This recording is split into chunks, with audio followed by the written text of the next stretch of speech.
My dear students, we are going to take up the next topic, that will be project costs.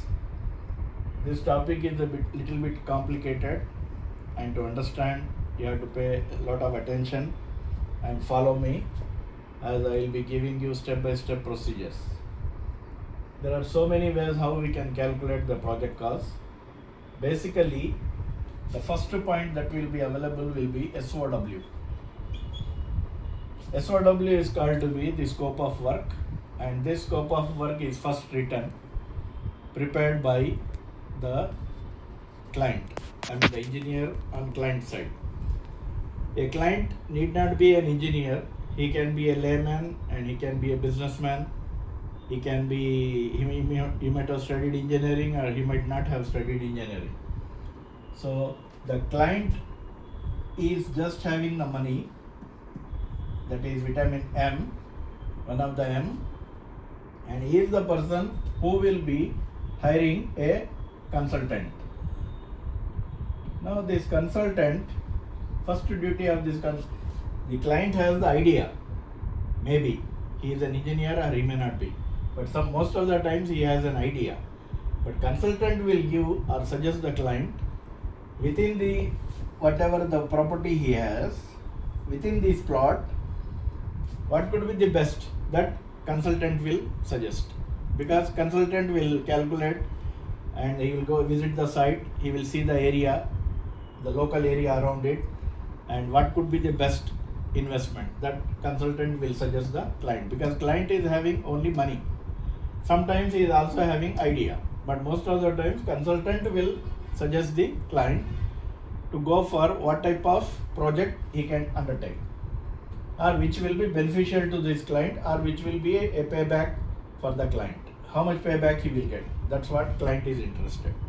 So he will hire a consultant. Consultant will make 3, 4 or maybe many proposals, different proposals he will make with regard to the project, with regard to the finance, with regard to the money, with regard to the payback.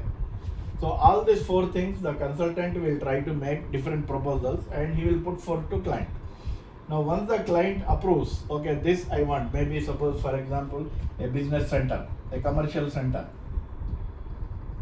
or apartments for example, anything, whatever, the consultant and client will sit together and then they will discuss and they will come to a conclusion that what should be the best. So either commercial center or apartment or individual house or duplex house, whatever it is, depending upon the area, there are so many factors based on the plot, based on the area the client is having. So once the consultant finalizes with the client, he will try to work out the SOW. So consultant will make a scope of work, because client may not be knowing what is SOW. So scope of work is done by the consultant. Now in this scope of work, all the items that are required or all the activities what we were seeing, they all will be mentioned either at a bigger level or it can be at a lower level, depending upon the details the consultant wants to give. That means either the consultant may follow WBM, work breakdown structure, WBS. He may follow WBS or he may not follow WBS, but he will make a scope of work. Scope of work consists of all the specifications and all the activities and all the tasks, subtasks and everything that will be included here in scope of work. Now once the scope of work is ready based on WBS, if it is based on WBS, the consultant will make the contractor's job easy. If it is not based on WBS, then scope of work is only given to the contractors, probable contractors maybe. Now different contractors, SOW is been given, they have to come and buy the document. Normally it is to be covered in the last chapter, where tenders and tender documents I will be trying to say you, contracts and tenders. So there I will try to explain again SOW, but here to some extent we need to know what is SOW.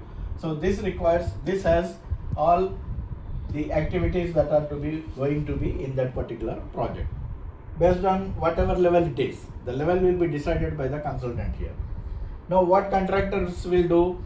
They will try to take up this scope of the SOW and they will try to prepare the document, and that document is the tender document. They will prepare that document, and in this document they try to put forth BOQ. BOQ is bill of quantities. So bill of quantities is prepared by the contractors. Sometimes even consultants will make BOQ. Depends it all. So consultants, when SOW is forwarded to the contractor, contractor first try to make BOQ. BOQ they will try to make in two ways. One is either unit rate wise, that means lump sum, LP, or it can be in detailed item by item, activity by activity. That means a bill of quantity is a quantity surveying document. Normally quantity surveyors will make, but in India we don't have quantity surveying as a separate course in civil engineering. So BOQ is made by civil engineers mostly, or some consultants are also there for making the BOQ. Now this will be done by the contractors. Contractors can try to work out BOQ either in a lump sum way, unit rate wise, or it can be in detail, activity by activity they make. So all the tasks and all the activities that are listed, and approximately number of days, number of units, number of quantity, what is the quantity and what is the rate and what is the total lump sum amount, all it is encompassed in BOQ. Now BOQ is a legal document. So this will be made and then it will be submitted. BOQ they don't submit, but they will try to submit only one project cost. PC, project cost is the total one. This project cost, depending upon SOW, for a particular project A is given by the contractors. Suppose a project name is given as A, project cost is calculated based on BOQs, and based on this BOQ, the contractors will quote the project cost to the consultants or to the client. In which way? Either in a sealed way or it can be in open way. Contractors, they can submit this document for project A, what is the total project cost they will try to do, either in a sealed cover, in a sealed way or in an open way. So depending upon the type of contract, depending upon the type of conditions the consultants have been given, this particular document is submitted either in sealed way or in an open way. Now here this story is completely different. This is a total another chapter where how the contracts evaluated, how they are evaluated, a tender, that is called as tender evaluation. So how the tender is been evaluated, depending on what criteria the tender is selected or which contractor is selected. There may be so many 3-4 contractors who might have submitted this project cost to the consultant or client. If client gets that one, he will show it to the consultant, he will discuss, and these two people will sit together and they will try to work out whom this contract has to be given. Now this we will come across again later, so I am not going into much details here in this. We will come back in the last chapter. Now once this contract is been awarded, this contractor again, he will try to work out WBS,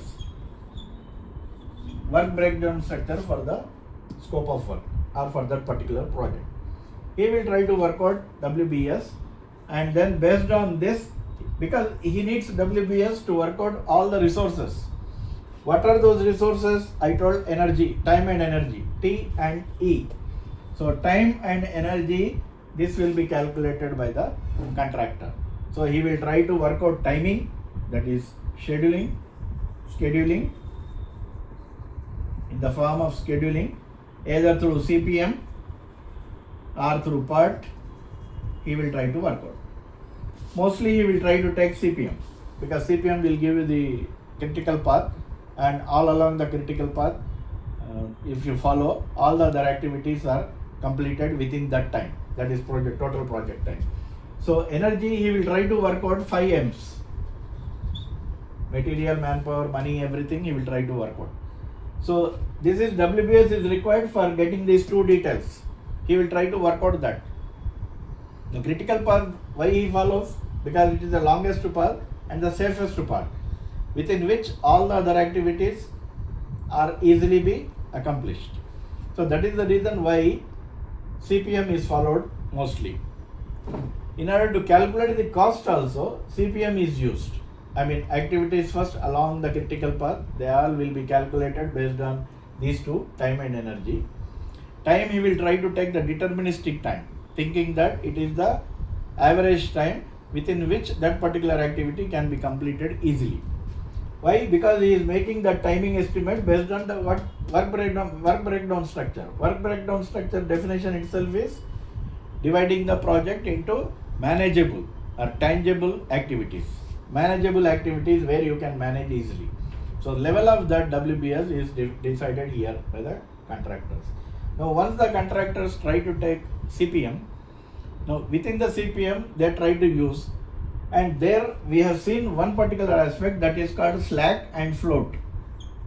Two things we have seen. One is slack associated with event, floats associated with the activities. Now you may ask me, where we are going to use this one, slack and float?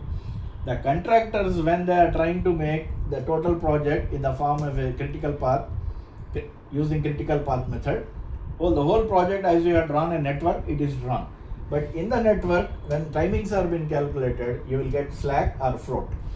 Now this float they will try to use, and slack that what they try to use. Suppose for example, for non-critical events and non-critical activities, where there is slack and floats associated, those can be, in case delayed, they try to work out within the TPT, within the total project time, as we have seen, because they are following the critical path. That means they are trying to follow the longest path, and within this longest path, even if non-critical activities get delayed or the event occurrence of the events get delayed, depending upon the slack and float, they can adjust. Because float is there, that means slack is there. For example, one event is having 2, we got one for particular one event, non-critical event, we got 2 as the slack. That means that event can occur after 2 days. It can be delayed after 2 days. Still, the total project time will be same. It will not increase. So why all this is required? Because resources have to be planned by the contractor. Depending on that, he will try to fix up the time. He will try to fix up all the 5 M's, when money is required, when material is required, which date the machinery should come, all this, because they are all costly, they are all going on increasing. But you may ask me, when he is taking a deterministic time estimate and following CPM, is the project completed well within the time, well within the cost, and well within the agreed quality? No. The reason is 85% times, or 80% times, or 75% times, most of the projects get delayed and the total project time increases. How it is increases? Because of so many reasons. Maybe certain things doesn't go as planned, resources are not available, manpower is not available, machinery is not available, material is not available. Suddenly there will be a crunch for cement in the market, and iron may not be available for reinforcement. Machinery mostly gives a lot of problem, headache these days. So that is the reason why this, then at that particular time, slack and float is been utilized. I hope slack and float, the concept of that is clear, why it is coming into the project. Now once we go to the CPM, what he will try to do? He will try to make a network first. He will try to make a network depending upon the activities, what are the parallel activities, what are the sequential activities, what are the terminal activity, what is the final activity. All these activities he will try to put in depending upon the WBS. Because activities and duration is been given, he will try to use the duration. Of course, along with the duration, we can also make it for resources of energy, 5 M's, but it becomes very cumbersome and it will become very complex. So that is why we will try to put it as a different diagram. Normally for 5 M's, we try to make a bar chart. This energy in the form of 5 M's, money, manpower, material, and machinery, they are represented through a bar chart mostly, because it is very easy for the contractors and the site supervisors to follow it. Even sometimes using the CPM itself, critical path, they try to convert this network into a bar chart, and that is also been used, because that is very convenient for people on the site to follow it meticulously. So that's how they try to do it.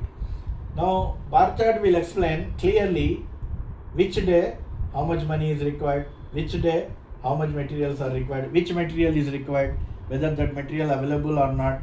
There can be one tier system, two tier system, three tier system also sometimes on the construction side for materials especially, because some material, some 100 bags of cement is there in the two tier system. First tier, that is on the prima facie, there will be some 50 bags. Once the 50 bags is there, there is a buffer of 100 bags. And in the third tier system, three tier system, in the warehouse, there may be another 200 bags. So like this, they try to see that the materials will not get shortage. They will not become scarce. So that is why it is told in the form of a bar chart, and very easily the site supervisor is there. He will give an instruction for the stores in charge or whomsoever, and he will be going on supplying the material. Machinery, he will again work out. Why machinery has been worked out? The reason because is machinery is always counted in terms of hour. That is, it will be cost per hour. Machinery cost is always per hour, mostly. Like you have bulldozer, you have crane, you have all this. So they are all called to be, they are being given or employed based on cost per hour. That means it is very, very, very difficult, because a lot of cost will go. And here there is again another chapter, that is earth equipment. I will try to explain there what is the cost and how it is calculated. And there the cost of the equipment is based on owning cost and operating cost. So two costs are there, owning and operating. So that two will reflect in the cost per hour. So it is very costly. Sometimes it is 5,000 per hour, 10,000 per hour. So depending on that, depending upon the activity, so it will be reflected in the bar chart. So we try to make bar charts for that. So this is what the basics for the calculation of the cost of the project. And this cost of the project, it is normally considered in different ways. First one is the project cost, as we have told, PV, PC. It is called the project cost or project value. This is also called to be PV. That's why I was telling PV. It is project value. This is already obtained from the BOQ. I will try to explain how BOQ works and how the BOQ will be converted into PC. And second thing will be the EEC or EV, earned value, and the third one is the actual cost or actual value. So these are the three we need to follow, and I hope in the next lecture I will be covering PV, EV and AV definitely. Okay? Yeah, please follow clearly, see many times my post, and then try to work out, do like, and if you have any difficulties then please DM me. I will be able to clarify that one, or I will be able to explain you again through the board. Okay, then thank you very much. Take care. Bye bye.